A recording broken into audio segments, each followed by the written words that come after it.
I read 65 books last year. Not because I had endless free time, but because as a book editor, it's literally my job. And over the years, I've developed systems that make it easier, faster, and more enjoyable to read book after book after book. Whether you want to read 5 books this year or 100 books, I'll show you exactly how to crush your reading goal. Here's what most people get wrong. Reading more doesn't require sacrificing something else. You don't actually need more time to read. You just need to repurpose the time you already have. And the number one reason why people don't read more is the easiest thing to fix. So let's talk about how to create a reading routine. Most people who don't read don't necessarily hate books or hate the idea of reading. They simply haven't made reading a habit. But this is the most critical step to take if you're serious about reading more this year. If you do it successfully, I guarantee you'll read more than you ever have before. Creating a reading routine sounds daunting, but you don't have to sit down and read for hours every day.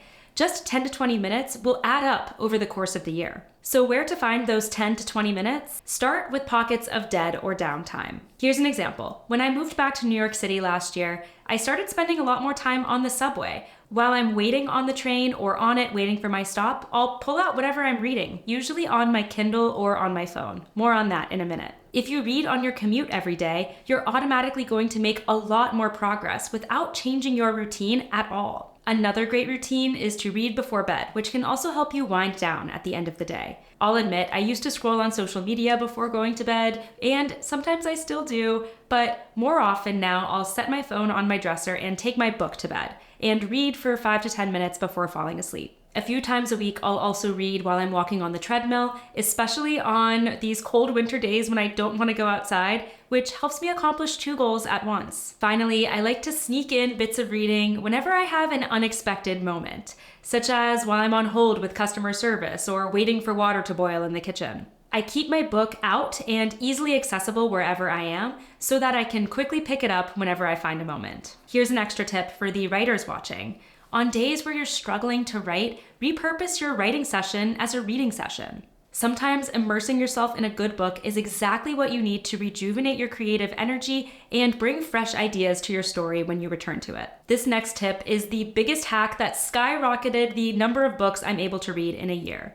It's to embrace audiobooks and ebooks. Some people say that listening to audiobooks doesn't count as reading, but I firmly disagree. If you're still digesting and engaging with the words, then you're reading that book. I love audiobooks personally, and they've completely changed my reading capacity. Because I read books for a living, and I have to physically read all of the client manuscripts I work on, I found myself tiring out when I wanted to read for entertainment. I would gravitate to TV or social media for pleasure instead because I just didn't want to look at more words on a page. Now I listen to those books on audio, which allows me to differentiate them from what I'm doing for work. Plus, I'm able to fit some listening in at times where I wouldn't be able to read a book physically, like while I'm walking the dog or cooking or folding laundry. Sometimes I'll even begin a book on audio and then move on to the physical copy. Or if I'm reading 2 books at once, I'll have one I'm listening to and one I'm physically reading. Now let's talk about ebooks. Nothing will replace the joy of picking up a physical copy of a book. And you can see from my bookshelf behind me that I love having real copies.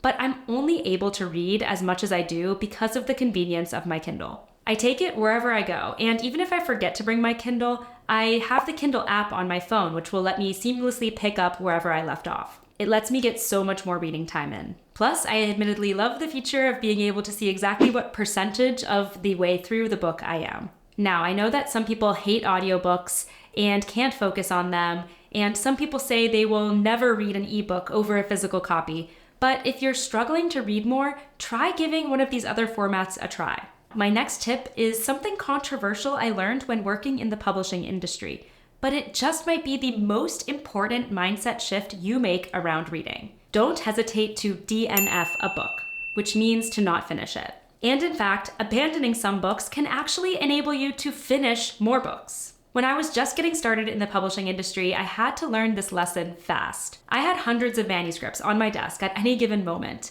and there simply were not enough hours in the day to read all of them in full, even if I wanted to. I had to learn to trust my instinct and know when a book wasn't going to be a good fit, and then let it go. The same goes for you when reading for pleasure. I know people who say they have to finish every book that they start, even if they don't like it. But I don't love this approach because it can lead to what I call reader's block, where you struggle to return to the book you're reading because it's not engaging or inspiring you at that moment. This is when we typically turn to something else for more immediate entertainment like TV or social media. Reader's block most often happens if you've committed to reading a book that's incredibly dense or difficult to read, or if you're reading a book that a friend recommended to you that you're just not really enjoying. If a book isn't hooking you, it's okay to put it down. The key to reading more is to make reading something enjoyable that you look forward to. It shouldn't feel like homework or like a chore. If you feel guilty about DNFing a book, remember you can always try again later. Maybe you're just not in the right headspace or mood for that book at that particular moment. Once you stop forcing yourself to get through books you don't love, you'll read so much faster. Now, this next tip is the real reason why I read so many books last year. If it wasn't for this, I bet my number of completed books would shrink by half.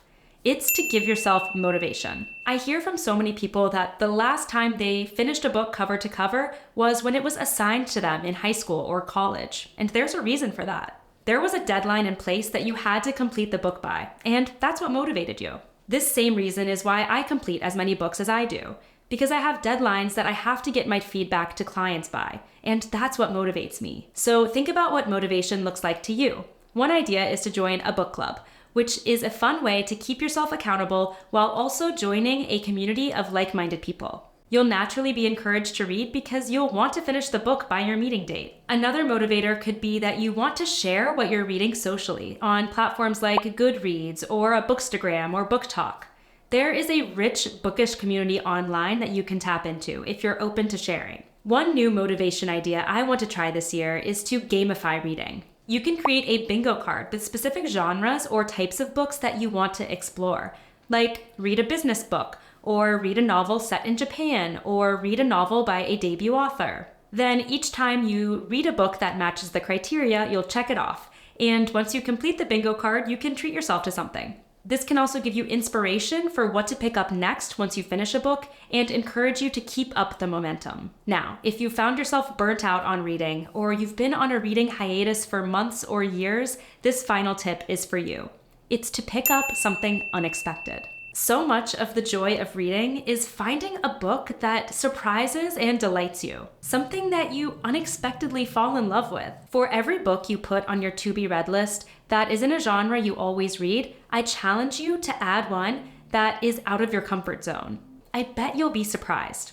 One of my all-time favorite books is The Things They Carried by Tim O'Brien, which I read in high school as part of an assignment.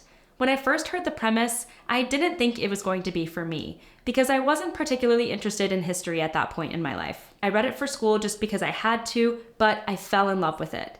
And I've reread it so many times since. Branching out of your comfort zone will keep reading exciting, expand your creative horizons, and ultimately keep you from burning out on reading. In addition to picking up genres you don't normally gravitate to, try different formats like short stories or essay collections or poetry. If you usually read classics, try books that were recently published. Or if you usually read recently published books, try some classics. Try books from a local author, or try books from an indie or small press. For all the writers watching, reading books out of your typical genres will help push you creatively, help you see what you respond to in stories, and inspire ideas for your own work. If you don't want to commit to purchasing a book that you're not sure you'll like, use your library card to get access for free. I use the Libby app all the time to borrow ebooks and audiobooks. And remember, if the book doesn't resonate with you, you can always set it aside and move on to the next.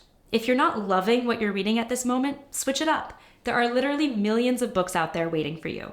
If you implement just one of these systems we went over today, I guarantee you will read more this year. But reading more is one thing, and actually engaging with the books you read is something else entirely. How can you ensure you're getting value out of what you read? Click here for my framework to read like a writer and get more out of what you read. Now, let me know in the comments, what's your reading goal for 2025? Thanks so much for watching and happy reading.